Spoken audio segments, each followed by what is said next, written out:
Hello all, welcome back to my channel.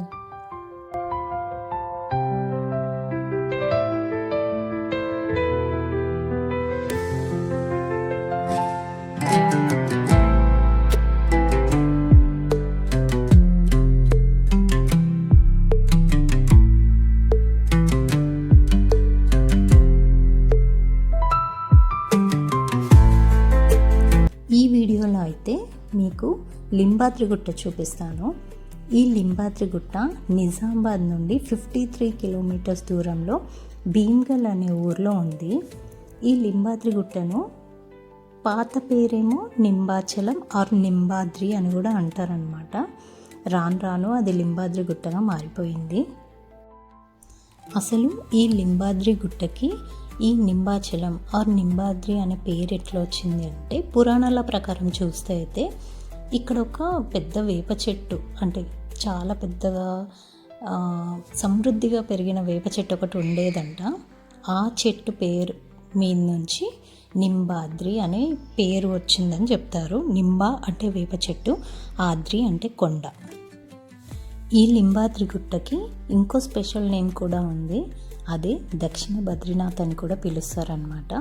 ఈ పేరు ఎందుకు వచ్చింది అంటే, శ్రీ లక్ష్మీనరసింహస్వామి మరియు నరనారాయణులు స్వయంభు రూపంలో ఇక్కడ వెలిసారు కాబట్టి, అంటే బద్రీనాథ్లో ఎలాగైతే వెలిసారో ఇక్కడ కూడా అలాగే వెలిసారు కాబట్టి ఈ లింబాద్రి గుట్టకి దక్షిణ బద్రీనాథ్ అని కూడా పిలుస్తారు. ఇంకా ఇక్కడ కార్తీక మాసంలో 3 రోజులు పెద్ద ఎత్తున జాతర జరుగుతుంది. ఈ పండగ టైంలో విగ్రహాలను కొండపై నుంచి ఊర్లోకి తీసుకొస్తారనమాట. ఊర్లోకి తీసుకొచ్చి ఊరంతా ఊరేగిస్తారు. చాలా పెద్ద పండగ జరుగుతుంది ఇక్కడ. ఎంత బాగుంటుందంటే చూడడానికి చాలా బాగా అనిపిస్తుంది. చాలామంది ఇక్కడ 3 days ఉండి ఇక్కడే పడుకొని పండగ అంతా ఎంజాయ్ చేసి వెళ్తారనమాట. ఈ పండగ టైంలో ఫస్ట్ శ్రీ నింబాచల క్షేత్రదేవి అయిన పెదంగంటి ఎల్లమ్మ తల్లికి తొలి పూజ చేస్తారనమాట. తర్వాత స్వామివారికి సారె సమర్పించి పూజలు స్టార్ట్ చేస్తారు. పెదంగంటి ఎల్లమ్మ నేను షార్ట్ వీడియో పెట్టాను, మీరు ఎవరైనా చూడకుంటే ప్లీజ్ వెళ్ళి చూడండి.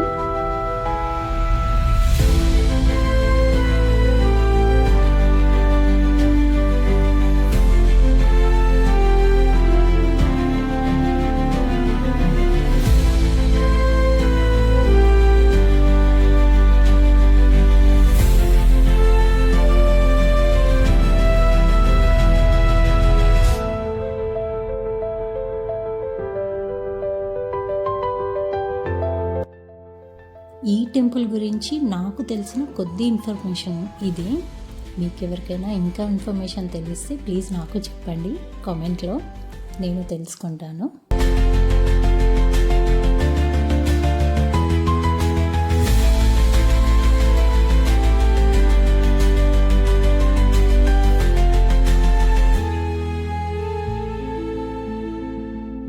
ఇంకా లింబాద్రిగుట్ట దర్శనం చేసుకొని అక్కడి నుంచి బయలుదేరిన తర్వాత దారిలోనే కొంచెం దూరం వచ్చిన తర్వాత ఈ నందీశ్వర ఆలయం అనేది కనిపించింది. బయట నుంచి చూస్తుంటేనే అక్కడ ఒక వినాయకుని విగ్రహం రాతితో చేసింది ఉంది. చూడగానే కొంచెం అట్రాక్టివ్గా అనిపించింది, వెరైటీగా అనిపించింది కాబట్టి ఇక్కడ ఆగి ఇక్కడ కూడా ఈ గుడిని కూడా దర్శనం చేసుకొని వెళ్ళామన్నమాట. నందీశ్వర ఆలయం అంటే మెయిన్గా పెద్ద నంది ఉంది. ఆ నంది వల్లనే ఆ గుడికి నందీశ్వర ఆలయం అని పేరు పెట్టిందంట. సో ఇక్కడ కూడా శివుణ్ణి దర్శనం చేసుకొని అండ్ గణపతిని కూడా దర్శనం చేసుకొని ఇంకా అక్కడి నుంచి బయలుదేరాము.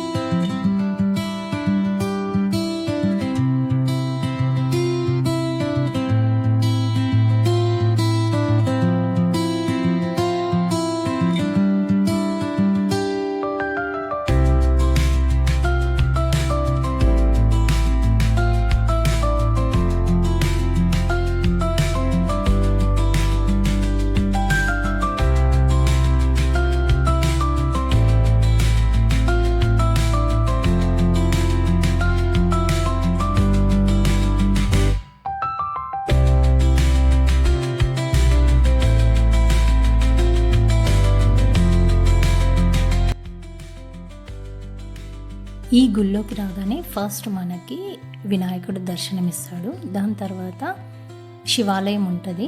కానీ మేము ఫస్ట్ శివాలయంలోకి వెళ్ళకుండా పక్కనే ఉన్న నందీశ్వర ఆలయంలోకి వెళ్ళిపోయాము. పెద్ద నంది ఉంటుంది అక్కడనే. అది మెయిన్గా హనుమాన్ టెంపుల్ అనమాట. అక్కడనే పక్కన నంది, చాలా పెద్ద నంది ఉంటుంది. అండ్ 2 రకాల లింగాలు ఉన్నాయి అక్కడ, ఒకటి పెద్దది ఒకటి చిన్నది. ఇంకా హనుమాన్ టెంపుల్ అది, కాబట్టి హనుమాన్ విగ్రహం ఉంది ఇక్కడ. ఈ దర్శనం అయిపోయిన తర్వాత మేము శివాలయం లోపలికి వెళ్ళామన్నమాట. శివాలయంలో శివుని కూడా దర్శనం చేసుకొని ఇంకా అక్కడి నుంచి ఇంటికి బయలుదేరాం.